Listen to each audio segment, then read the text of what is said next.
नमस्कार, मैं पवन कुमार। आपका हमारे यूट्यूब चैनल द गुरु में स्वागत है। आज हम कक्षा 12 की राजनीति विज्ञान के बहुत महत्वपूर्ण टॉपिक लोकसभा का अध्ययन करेंगे। यह टॉपिक कक्षा 12 की स्टूडेंट्स के साथ साथ अन्य प्रतियोगी परीक्षाओं के तैयारी करने वाले स्टूडेंट्स के लिए भी बहुत महत्वपूर्ण है। हम टॉपिक प्रारंभ करें इससे पहले मेरा सभी से निवेदन है कि आप चैनल को सब्सक्राइब जरूर कर लें ताकि आगामी वीडियो शीघ्र आपके पास पहुंच जाए। सबसे पहले हम देखते हैं लोकसभा का गठन। लोकसभा का गठन संविधान के अनुच्छेद 81 के अनुसार किया गया है। यह संसद का निम्न सदन या लोकप्रिय सदन माना जाता है। प्रारंभ में लोकसभा की सदस्य संख्या 500 थी। 1974 में 31वें संविधान संशोधन द्वारा अधिकतम सदस्य संख्या 552 कर दी गई और इनमें से 530 सदस्य राज्यों से निर्वाचित होकर आएंगे और 20 सदस्य केंद्र शासित प्रदेशों से। और राष्ट्रपति 2 आंग्ल भारतीय समुदाय के व्यक्तियों को मनोनीत कर सकता है। कब करेगा? यदि इनका उचित प्रतिनिधित्व जो निर्वाचित होकर आए उनमें नहीं है। इनको हम एंग्लो इंडियन या आंग्ल भारतीय व्यक्ति कहते हैं। वर्तमान में वास्तविक सदस्य संख्या कितनी है? 545 है। इनमें से राज्यों से 530 सदस्य निर्वाचित होकर आते हैं और केंद्र शासित प्रदेशों से 13 सदस्य और 2 आंग्ल भारतीय समुदाय के यानी एंग्लो इंडियन समुदाय के सदस्य राष्ट्रपति द्वारा मनोनीत किए जा सकते हैं। लोकसभा क्षेत्रों का निर्धारण जनसंख्या के अनुसार होता है और जनसंख्या के हिसाब से जिस राज्य की जनसंख्या ज़्यादा वहाँ से ज़्यादा सदस्य, जिसकी जनसंख्या कम वहाँ से कम सदस्य। उदाहरणतः हम देखते हैं उत्तर प्रदेश से 80 सदस्य निर्वाचित होकर आते हैं, महाराष्ट्र से 48 सदस्य और अपने राजस्थान से 25 सदस्य। ध्यान रखना, राजस्थान से कितने सदस्य निर्वाचित होते हैं? 25। 84वां संविधान संशोधन ये 2001 में हुआ था। इसके द्वारा 2026 तक यह संख्या यथावत रहेगी।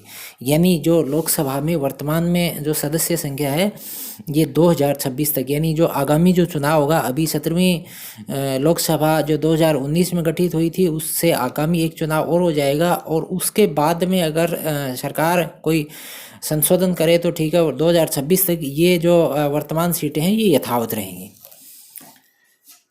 इसके बाद में आता है लोकसभा सदस्यों का निर्वाचन। प्रत्यक्ष रूप से वयस्क मताधिकार द्वारा इनका निर्वाचन होता है। 18 वर्ष से अधिक या 18 वर्ष के सभी मतदाता जो पंजीकृत मतदाता होते हैं वो मत डालते हैं। चुनाव में दलीय और निर्दलीय सभी उम्मीदवार जो है खड़े हो सकते हैं, पार्टी से या निर्दलीय।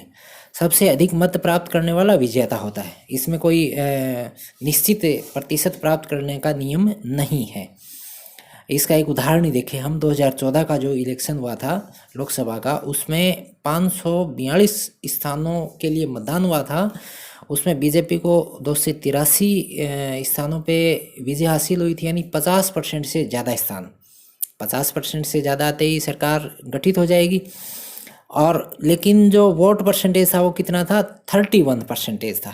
यानी बहुत सारे देशों में इस तरह का प्रावधान है कि 50% से ज़्यादा अगर मत प्राप्त करता है कोई दल तो उसको विजेता माना जाए, और जबकि यहाँ 31% प्राप्त करके भी 283 सीटें प्राप्त होगी और सत्ता में काबिज हो गए।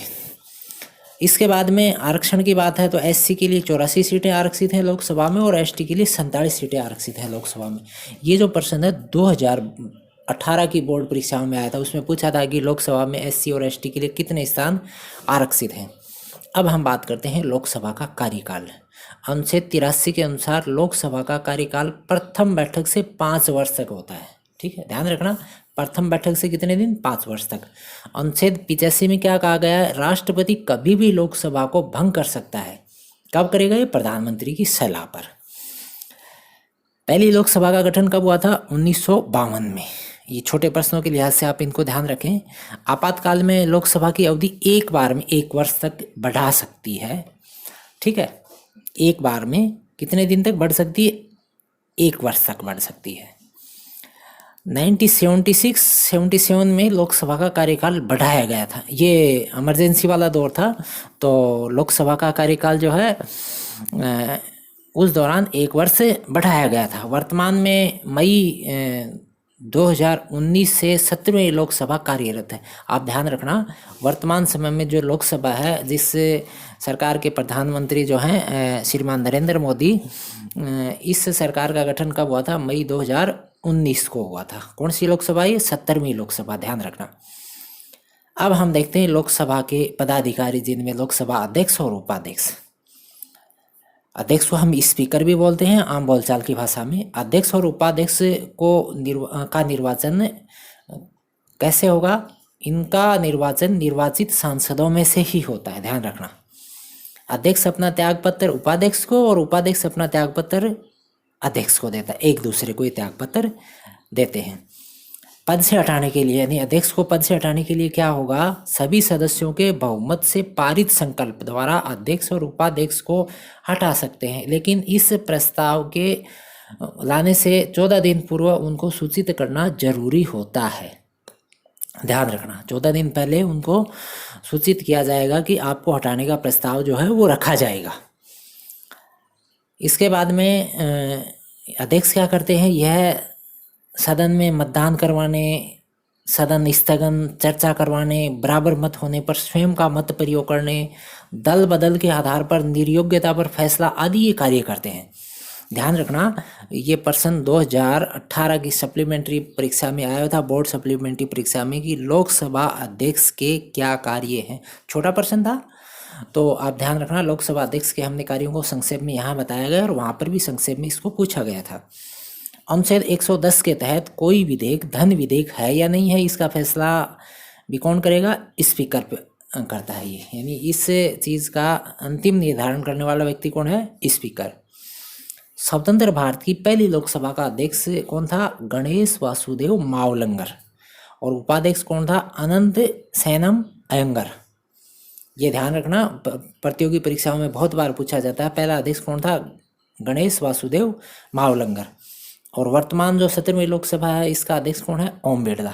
और उपाध्यक्ष का पद जो है वर्तमान तक, जब तक हमने ये वीडियो जो है डाला है वहाँ तक उपाध्यक्ष का पद जो है अभी भी रिक्त है। सरकार ने किसी भी व्यक्ति को उपाध्यक्ष पद पर चयन नहीं किया है, और आगामी समय में जब भी इसका चयन हो जाएगा तो हम अन्य किसी वीडियो में इसका नाम जो है शामिल करके आपको बता देंगे।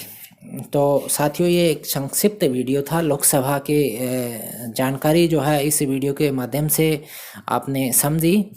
इस वीडियो को सभी स्टूडेंट्स और जो प्रतियोगी परीक्षाओं की तैयारी करने वाले स्टूडेंट्स उन तक जरूर भेजें और चैनल को सब्सक्राइब जरूर कर लें। धन्यवाद। जय भारत।